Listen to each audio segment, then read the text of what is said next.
Hi, everybody. We're about to get started and we're troubleshooting some audio issues. Thanks so much for being here. Can you hear me? Yes. Okay, I'm sorry. Hello, I'm Salt Lake City Mayor Erin Mendenhall, and I am so excited to be here today to kick off the final Friday of the Utah Arts Festival. And as part of the festival that we look forward to each year, I'm delighted to present the recipients of the 2020 Mayor's Artist Awards with the director of the Salt Lake City Arts Council, Felicia Baca. Well, the Utah Arts Festival usually kicks off the summer season of events and concerts. This year, the festival brought the community together in a different way. In fulfillment of its mission, the festival turned its attention to honoring the work of selected artists each Friday in June with a virtual program called Festival Vibe Fridays. You might be interested to know that in 1976, Salt Lake City was awarded a $50,000 City Spirit Grant for the U.S. Bicentennial Celebration. Former Mayor Ted Wilson used that money to create the Salt Lake City Arts Council. We're now in our 40th year, and launched the Salt Lake Festival of the Arts, which later became the Utah Arts Festival, an independent nonprofit organization that we all know and love.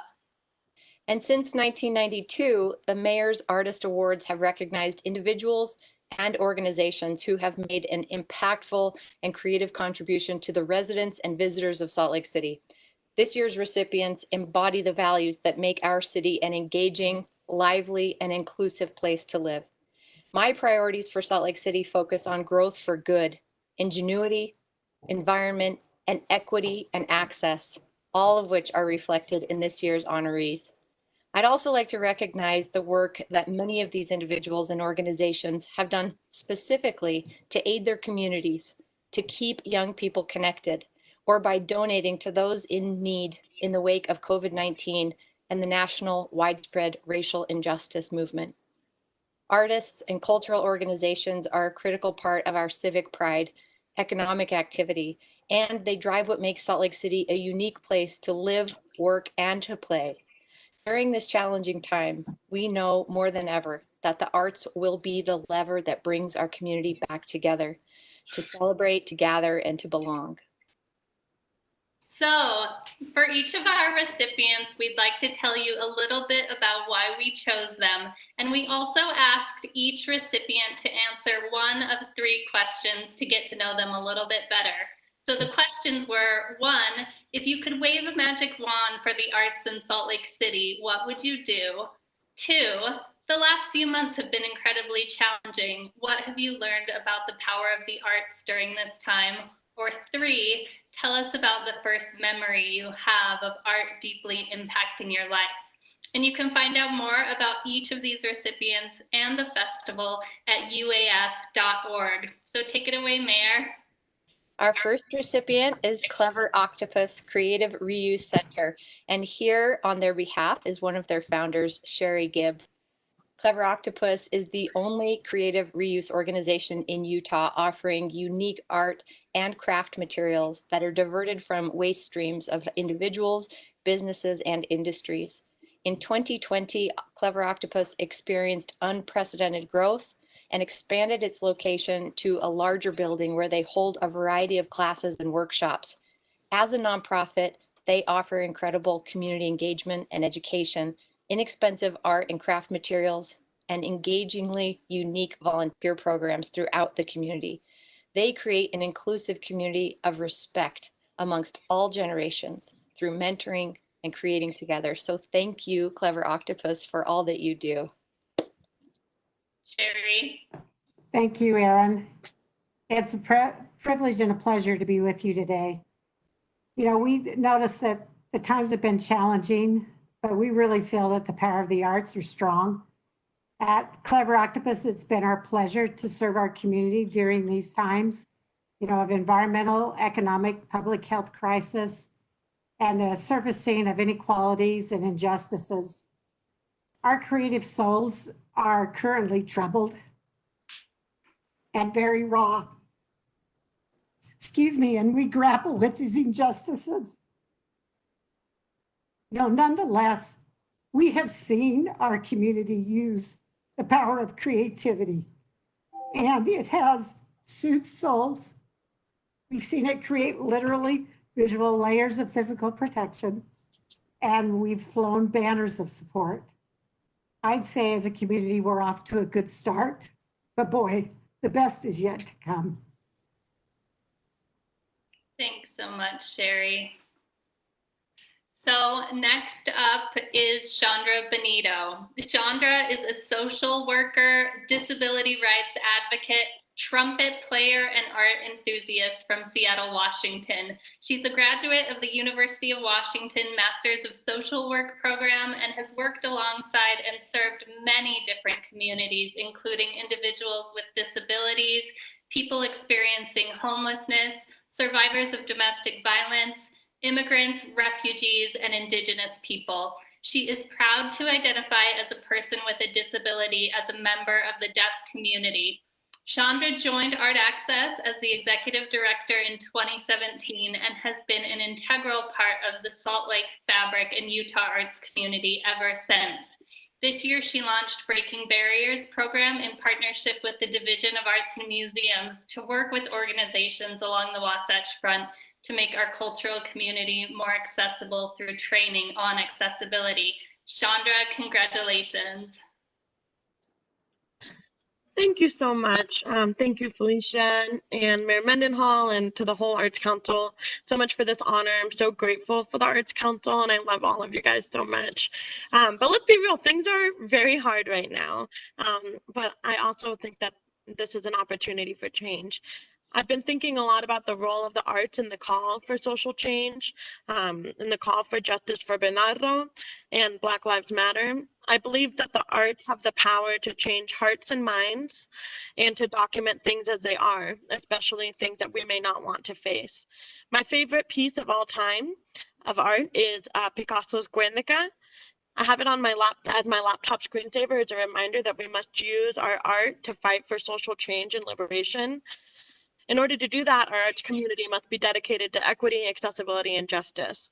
I also believe that the arts are critical to the imagination of our community. Without imagination, we can only see things as they are, not what they can be. And now more than ever, I think we need our artists and our arts community to reimagine what a Salt Lake City can be, where we all feel safe, equal, valued, and free. I'm very honored to be a part of this work with all of you, and thank you so much. Thank you, Chandra. Next up is the 1520 Arts, formerly the B-Boy Federation, and it's a nonprofit organization founded in 2009 that showcases hip-hop arts as a viable path to success through competitions, performances, mentorship, and education for youth and adults. Here on their behalf is Joshua Perkins, the Chief Executive Director. The organization's programs combine art and movement with education about hip-hop culture. 1520 Arts believes that hip-hop is a means for youth to avoid gang violence and a musical form that brings multiple cultures together that may not speak the same language or share the same culture. The name 1520 Arts plays homage to 1520 Sedgwick Avenue in the Bronx, which is an iconic hip-hop location. Joshua, we love what you do in our city and so much value the critical niche that you serve. Thank you. Joshua, take it away.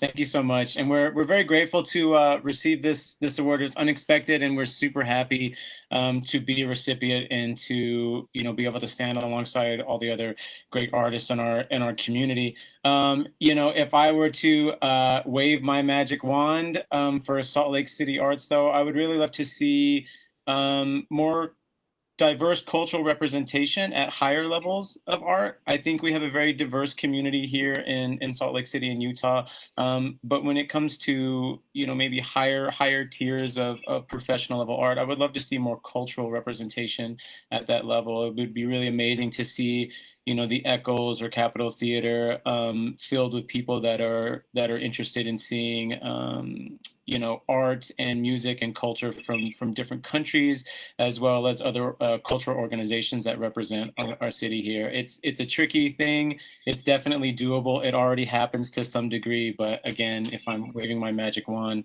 that would be something amazing to see. And I look forward to seeing that happen in the future within the arts community here in the city and in the state. Thanks so much, Josh. Okay, so born in 1926 and raised in Mallorca, Spain, Pilar Koval is a published author and self-taught artist working in various mediums, including acrylic, watercolor, oil, and clay. She was named one of Utah's 15 most influential artists by Artists of Utah in 2019, was a recipient of the Utah Governor's Award for Visual Arts in 2012, and was knighted by the King of Spain in 2016 for her extraordinary contributions to the arts. Pilar's paintings and sculptures have been exhibited and collected throughout the United States and Mexico and Spain, and her work can be found in collections of the Museum of Fine Arts, the Springville Museum of Art, the Salt Lake County Art and State collections too. And in 2013, the Pilar Koval Legacy Foundation was created and is dedicated to educational programs, exhibition opportunities for local artists, and the preservation of Pilar's iconic home and artwork. Pilar, you are such a treasure in your community. Thank you so much for saying all these things about me. I am just not a very great person, but I am thankful that I feel that I have the power of the art, and the power of the art can do very much for a country and for the world. I have learned about using this power, and I have always and I am. I have always been opinionated, and the older I get, the more opinionated I get. I use my art to express my feelings and my beliefs in trying to help others to be who they are, to express their personalities and their beliefs and their futures. And I am including the rights of the people that have been marginalized against, like women and like people from different color groups, and other people that we know very well have been unjustly treated for many years. And I want to, with my art and with my house and my garden, I want them to be able to express their feeling, and they are always welcome in my place. So, and Good. Excuse me? You're good. my paintings express my feeling and my personal feelings, and my garden have become a place where other people and especially young students, high school students, but also much younger children have come to my house and have painted in my garden, and I have been around. I never tell them how to do it. I'm telling them to express their own feelings, and I can only express my gratitude for all that you have said about me. Thank you very much. Thank you, Pilar. Next is Brittany Reese. She's the director of Sugar Space Arts Warehouse. She's the founder of the nonprofit Sugar Space Foundation and is a graduate of NYU's Tisch School of the Arts with a BFA in dance. Brittany's performed, taught, and choreographed with a variety of companies in Taiwan, Brazil, Poland, the Dominican Republic, Costa Rica, and throughout the United States. She developed Sugar Space in 2007 out of a need for a curated professional training and showing venue in Salt Lake City. Their mission is to provide space and support for artists of all disciplines, as well as engage the community. They support innovative and experimental artists, as well as host multidisciplinary arts programs, residencies, performances, classes, and exhibitions. Brittany, we're so proud to have you as an anchor on Salt Lake City's West Side. Take it away, Brittany. Oh, thank you so much for having me today and for this award. I really appreciate it, and I'm honored to be here with everybody. I'm just very grateful that I have the opportunity to work in this community and provide a space and opportunities for as many groups as we possibly can. That's really my goal, is to provide opportunities, because I was given those opportunities and it really changed my life. So I know the power of the arts, and that's really, I'm just grateful that I can be on the West Side and reach out and partner with community partners like Mestizo Institute of Culture and Arts, and you know, hula groups, and all sorts of work on the Cinco de Mayo festival, with West Side Dance, and all the different things that happen at our space. And so really, we just provide the house and invite everybody in, and it's been great, and we're just grateful for that opportunity. Thanks, Brittany. Thank you to all of you. We're so honored to have you actively engaged in our community and doing this important, even critical work. I look forward to seeing each of you out and about in the community when we're able to be together and gather again. And thank you so much to all of you for being such incredible citizens and supporting our communities through the arts. I just feel like you're all my family, and so lucky to work with all of you. Please make sure to check out uaf.org to support the amazing work of the Utah Arts Festival in our city. And it's the last day of the festival online that we're kicking off here, so please check it out. And many thanks to them for partnering with us for so many years on this. Thanks so much. Bye-bye, everybody. Bye.